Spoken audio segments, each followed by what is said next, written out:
आज हमने जो मटर पनीर बनाई है उसमें हमने लहसुन प्याज का इस्तेमाल नहीं किया। और फ्रेंड्स, बिना लहसुन प्याज भी ये इतनी टेस्टी बनकर तैयार हुई है कि जब आप इसे अपने घर में बनाएंगे आपके घर में भी ये सबको बहुत पसंद आएगी। नमस्ते दोस्तों, स्वागत है आपका श्याम रसोई में। तो चलिए शुरू करते हैं बनाना। तो ये डिलीशियस मटर पनीर बनाने के लिए मैंने यहाँ पर 300 ग्राम के लगभग पनीर लिया है और पनीर को मैंने इस तरह से चौकोर टुकड़ों में काटा है। सबसे पहले हम एक पैन में 1 बड़ा चम्मच तेल डालकर अच्छे से गरम करेंगे। हाई फ्लेम रखेंगे, सारा पनीर पैन में डाल देंगे और थोड़ा सा नमक भी डाल दीजिए। और अब हम हाई फ्लेम पर पनीर को फ्राई करेंगे। बस 2 मिनट में आपका पनीर एकदम बढ़िया सा फ्राई हो जाएगा। तो ये लीजिए, पनीर हमारा फ्राई हो चुका है। गैस की फ्लेम को हम बंद कर देंगे। इधर हमने हल्का सा गुनगुना पानी लिया हुआ है, इसमें नमक डालकर अच्छे से मिक्स कर देंगे और ये सारा पनीर इसमें डाल देंगे। तो पनीर को इस पानी में डालने से पनीर सॉफ्ट बना रहता है और फ्राई हमने इसलिए किया है ताकि ये ग्रेवी में बिल्कुल भी टूटे नहीं। चलिए तब तक हम ग्रेवी की तैयारी कर लेते हैं। हमने यहाँ पर 4 मीडियम साइज के हाइब्रिड टमाटर लिए हैं। आपको देसी वाले खट्टे टमाटर नहीं लेने हैं, वरना आपकी ग्रेवी खट्टी बन जाएगी। बड़े बड़े टुकड़ों में इन टमाटर को आप कट कर लीजिए। अब हम पैन में 1 बड़ा चम्मच तेल और डालेंगे। अभी हमने यहाँ पर 2 हरी मिर्च ली है, तो मैंने ये कम तीखी वाली हरी मिर्च का इस्तेमाल किया है।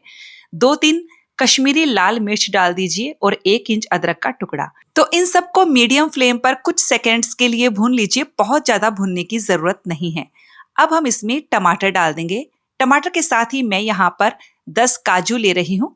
काजू से ग्रेवी का टेक्सचर बहुत बढ़िया आएगा। 1 बड़ा चम्मच मैंने मेलन सीड्स लिए हैं। आपके पास मेलन सीड्स ना हो तो आप इसे स्किप कर सकते हो। 2 चम्मच जितना धनिया के डंठल ले लिए हैं, इससे बहुत ही बढ़िया फ्लेवर आता है। और आधा चम्मच से थोड़ा सा ज्यादा मैंने नमक डाल दिया है ताकि टमाटर फटाफट से सॉफ्ट हो जाए। 3 से 4 मिनट के लिए हाई फ्लेम पर हम टमाटर को अच्छे से भून लेंगे। तो देखिए, मैंने 3-4 मिनट के लिए भुना। अभी ये पूरी तरह से सॉफ्ट नहीं हुए हैं। अब हम मीडियम फ्लेम पर 4-5 मिनट के लिए इसे ढक कर पकाएंगे ताकि टमाटर पूरी तरह से सॉफ्ट हो जाए। 4-5 मिनट के करीब हो गए हैं और आप देख सकते हो टमाटर पूरी तरह से सॉफ्ट हो गया है। अब हम गैस की फ्लेम को बंद कर देंगे और इस मिक्सचर को पूरी तरह से ठंडा होने के बाद मिक्सर में चलाकर पीस लेंगे और इसका पेस्ट बना लेंगे। तो ये देखिए, मैंने इसका पेस्ट बना लिया है और पीसने के लिए मैंने 1 चम्मच भी पानी का इस्तेमाल नहीं किया है।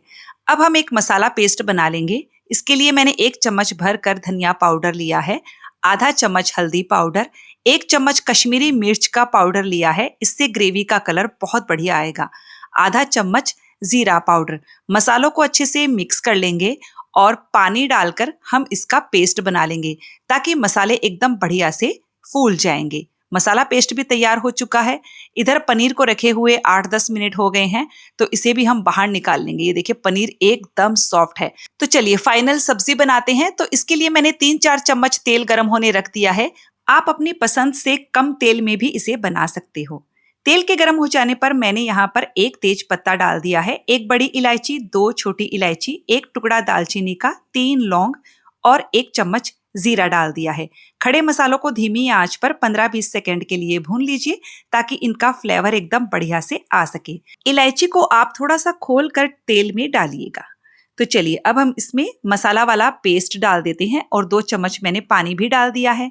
अब हम मीडियम फ्लेम पर मसालों को तब तक भूनेंगे जब तक कि मसालों के किनारों से तेल ना दिखने लग जाए। तो जब हम बिना लहसुन प्याज वाली ग्रेवी बनाते हैं तो इस तरह से आप बेस बनाइएगा, बहुत ही ज्यादा टेस्टी सब्जी बनकर तैयार होती है। ये देखिए, मसाला बहुत बढ़िया से भुन गया है, एकदम जालीदार सा हो गया है। तो अब हम इसमें ये पेस्ट डाल देंगे जो हमने अभी बनाया था। साथ ही मैंने मिक्सर के जार में 5 से 6 चम्मच पानी डाल दिया था और ये भी हम कढ़ाई में डाल देंगे। इसे एकदम बढ़िया से पहले मिक्स कर लीजिए। मिक्स करने के बाद हमें इस ग्रेवी को तब तक पकाना है जब तक कि इसके किनारों से तेल ना दिखने लग जाए और इसका एकदम जालीदार टेक्सचर ना आ जाए। तो फ्रेंड्स, हम इस पेस्ट को जितना अच्छे से भुनेंगे ना, आपकी सब्जी उतनी ही ज्यादा टेस्टी बन करके तैयार होगी। चाहे तो आप इसे धीमी आंच करके पकाइए और बीच बीच में पलटा चलाते रहिए, या फिर हाई फ्लेम पर पकाइए, लेकिन फिर आप इसे कंटिन्यू चलाते रहिएगा। तो मैं इसे हाई फ्लेम पर कंटिन्यू चलाते हुए पका रही हूँ। और ये लीजिए हमने इस पेस्ट को बहुत अच्छे से भुना है, एकदम जालीदार टेक्सचर इसका आ चुका है और ग्रेवी का कलर भी बहुत बढ़िया आया है। तो इस वक्त मैं इसमें डाल रही हूँ 1 बाउल फ्रोजन मटर। आप फ्रेश मटर भी ले सकते हो, लेकिन फ्रेश मटर को उबाल कर लीजिएगा। मटर को भी हम मीडियम फ्लेम पर 2 से 3 मिनट तक अच्छे से भुनेंगे। मटर के साथ ही मैं यहाँ पर 2 बड़े चम्मच दूध की मलाई डाल रही हूँ। आपके पास दूध की मलाई ना हो तो फ्रेश क्रीम डालिएगा, लेकिन फ्रेश क्रीम एकदम लास्ट में यानी कि सब्जी बनने के बाद आपको डालनी है। तो बस अब हम मलाई और मटर दोनों को 2 से 3 मिनट के लिए बढ़िया से भून लेते हैं। और ये लीजिए मटर और मलाई को भी हमने बढ़िया से भून लिया है, फिर से तेल सेपरेट हो गया है। तो अब हम इसमें फ्राई किया हुआ पनीर डाल देंगे और इसे भी बढ़िया से मिक्स कर लेंगे। पनीर भी बढ़िया से मिक्स हो गया है। अब हम इसमें डालेंगे गर्म पानी। जितनी आपको ग्रेवी चाहिए आप उस हिसाब से इसमें पानी डालिएगा। जैसे यदि आप चावल के साथ खा रहे हो तो थोड़ा ज्यादा पानी डालिएगा, चपाती के साथ खा रहे हो तो थोड़ा सा कम पानी डालिएगा। तो मुझे पानी इसमें थोड़ा सा कम लग रहा है तो मैं और पानी डाल देती हूँ। आप सब्जी में से खड़े मसाले हटाना चाहो तो हटा सकते हो, क्योंकि वैसे भी उनका फ्लेवर सब्जी में आ चुका है। तो बस अब हम इसे बढ़िया से मिक्स कर लेते हैं। सब्जी को इस वक्त आप टेस्ट करके देख लीजिए, आपको नमक कम लगे तो और डाल दीजिएगा। वैसे मैंने कम ही नमक डाला था तो मैं यहाँ पर थोड़ा सा नमक और डालकर मिक्स कर लेती हूँ। आप अपने स्वाद के हिसाब से नमक एडजस्ट कर लीजिएगा। अब हम सब्जी को ढक कर मीडियम लो फ्लेम पर 7-8 मिनट के लिए पकाएंगे। 7-8 मिनट के लगभग हो गए हैं और ये देखिए क्या गजब की हमारी ये ग्रेवी दिख रही है। तो बस इस वक्त हम इसमें कुछ मसाले और डालेंगे। मैंने 1 छोटा चम्मच भुनी हुई कसूरी मेथी ली है, आधा छोटा चम्मच गरम मसाला पाउडर डाल दिया है और थोड़ा सा हरा धनिया डाल देंगे। तो बस इन सबको भी बढ़िया से मिक्स करके सब्जी को बस 1-2 मिनट के लिए धीमी आंच पर और पका लीजिए। और ये लीजिए हमने इसे 2 मिनट पकाया और ये हमारी गर्मा गर्म सुपर टेस्टी बिना लहसुन प्याज वाली मटर पनीर बनकर तैयार है। तो फ्रेंड्स आपको रेसिपी कैसी लगी कमेंट करके जरूर बताइएगा। अच्छी लगे तो वीडियो को लाइक शेयर कीजिएगा। मिलते हैं अगले वीडियो में एक नई रेसिपी के साथ।